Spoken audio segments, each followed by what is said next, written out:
Greetings everyone, I hope you're doing great as always. Today I'm going to be talking about a really high utility application created by Delta, and that goes by the name 1Pass.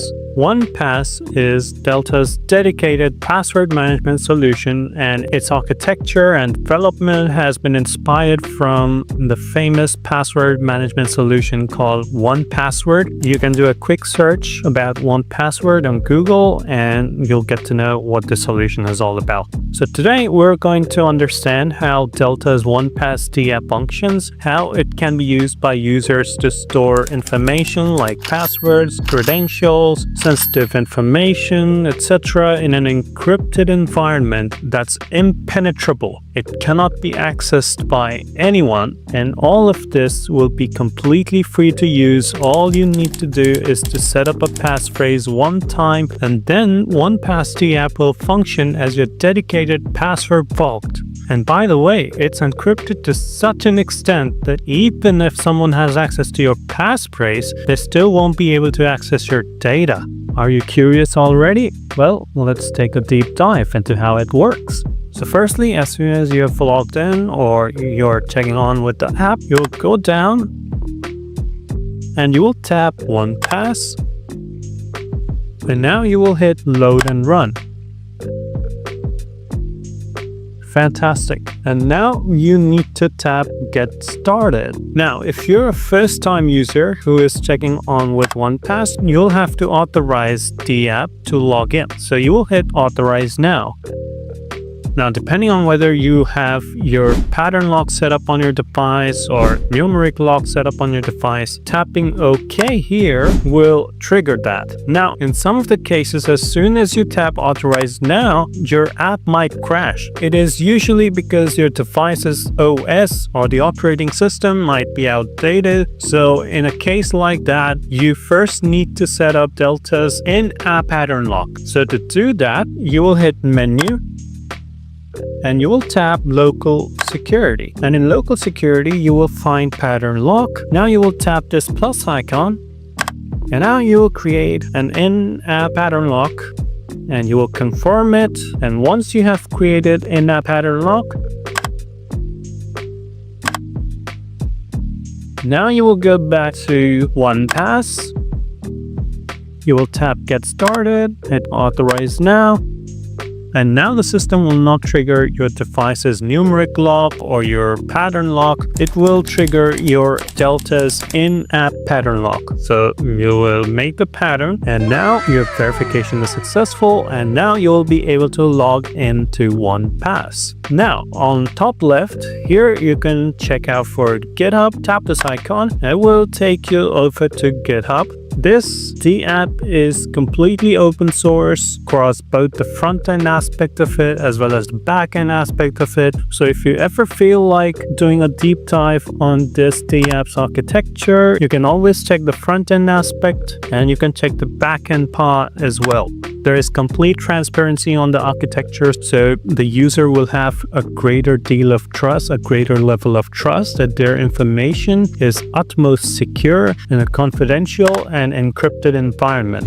Alright, we'll go back, and if you want to take a look into the app's own white paper, you will tap this icon, and this will basically take you over to the 1Pass dApp's white paper. You can take a look around and understand its functionality and everything else you need to check if you're curious enough.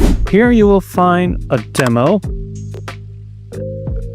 This demo will basically give a clear idea on how you're supposed to store your information like passwords, passkeys, passphrases, etc. So this is just an example. Now, this information, as you can see, we have the Bitcoin's address, private key, Ethereum's address, private key.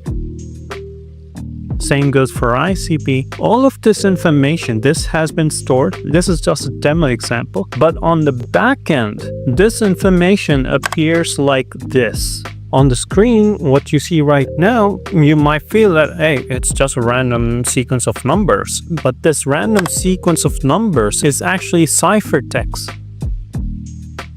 Now, Before I get into what is ciphertext, let's first understand how you can save your data like passwords, passkeys, credentials, and other information on 1Pass. Let's understand that first, and then we'll learn what is ciphertext and how exactly is your data secure in a highly encrypted environment. And trust me, you will be amazed when we get to that part of it. So please don't skip this video.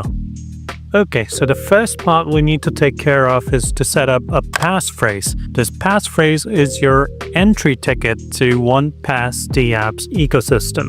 So in here, you will create a passphrase that is supposed to be 8 to 32 characters in length. So let us say you create a passphrase. I'm just giving you an example. You can set up a passphrase of your own. And by the way, I'm not going to be using this passphrase anywhere. This is just for an example. So let us say Delta will go places. This is my passphrase for now. I'm just experimenting. And on top, based on whatever passphrase you set up, you will get a hint. This hint includes the first 3 characters of your passphrase, the last 3 characters of your passphrase, and the total length of your passphrase, like whatever number of characters exist in your passphrase, that will be covered by this number. This hint will come in handy across cases, like let's say you delete the Delta application and then you reinstall the application, log in with the same account, you will be asked to enter the passphrase again. So let's say you don't save your passphrase anywhere, this hint might come handy. Or let's say you want to log in with your Delta account on some other device, even then you will be prompted to enter this passphrase, and in those cases this hint will come real handy to help you figure out what passphrase you set up. So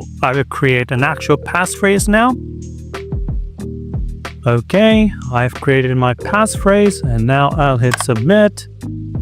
And whoa, it has been set up successfully. And now I can enter the ecosystem. Now, you don't have to enter this passphrase again and again in order to access 1Pass dApp, unless you plan to log into a different device with the same account, or you deleted the application and are going to reinstall the application. In either of these cases, you will be prompted to enter the passphrase that you set up. Kindly ensure that you save this passphrase somewhere, especially if you're storing sensitive information with Delta Kim's 1Pass. Okay, now let's understand how you can create different lockups or different entries, different lists. I don't know, whatever name you want to give it, you can give it. So on top, you will tap on this button, and on top, you can give the title to this lockup. Let's say my Google account's credentials, or it can be any particular website's credentials. So it can be whatever you want to set up.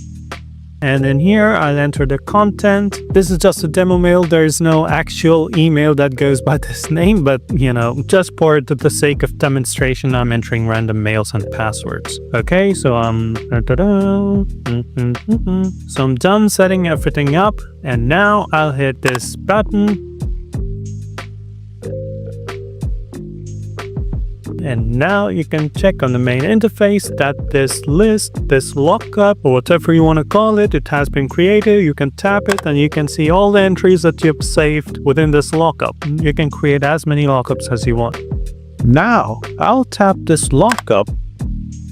As you can see, all the information is stored in here. However, on the backend, on the database side, this information appears like this. This is the encrypted format, the encrypted version of all the information that you've stored in this lockup or list. This random sequence of numbers that you see, this is called ciphertext. This ciphertext is the result of a two-factor encryption scheme that takes 2 parameters into consideration, and unless and until these 2 parameters are fulfilled, this ciphertext cannot be decrypted. No one can extract any information out of this ciphertext. And guess what? Both of these parameters are controlled by you. The first parameter is the passphrase, which is set by you. This passphrase is not stored on the backend or anywhere else. It's only stored locally on your device and likely in your mind.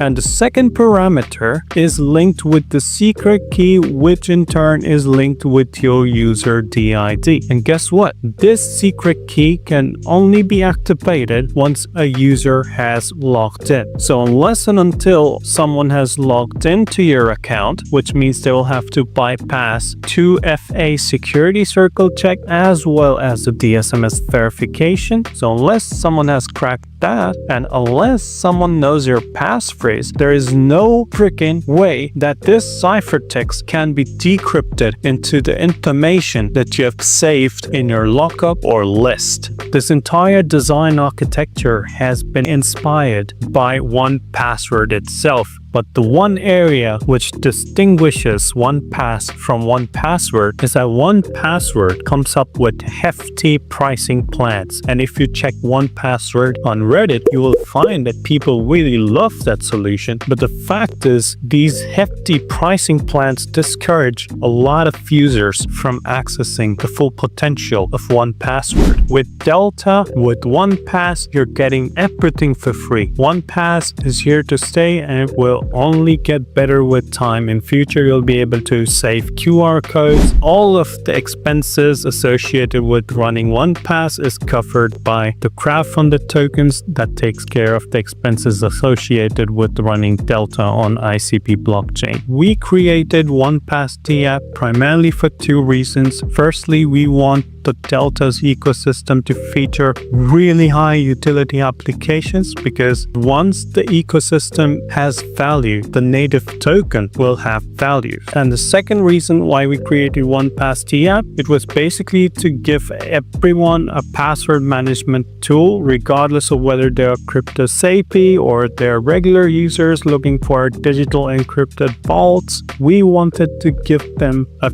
free-to-use solution that is also easy to use. So we designed 1Pass keeping these pointers in mind, and we really hope that you will shower a lot of love on this dApp. So this is pretty much it. I'll see you guys in the next video. Until then, take care, goodbye, and happy mining.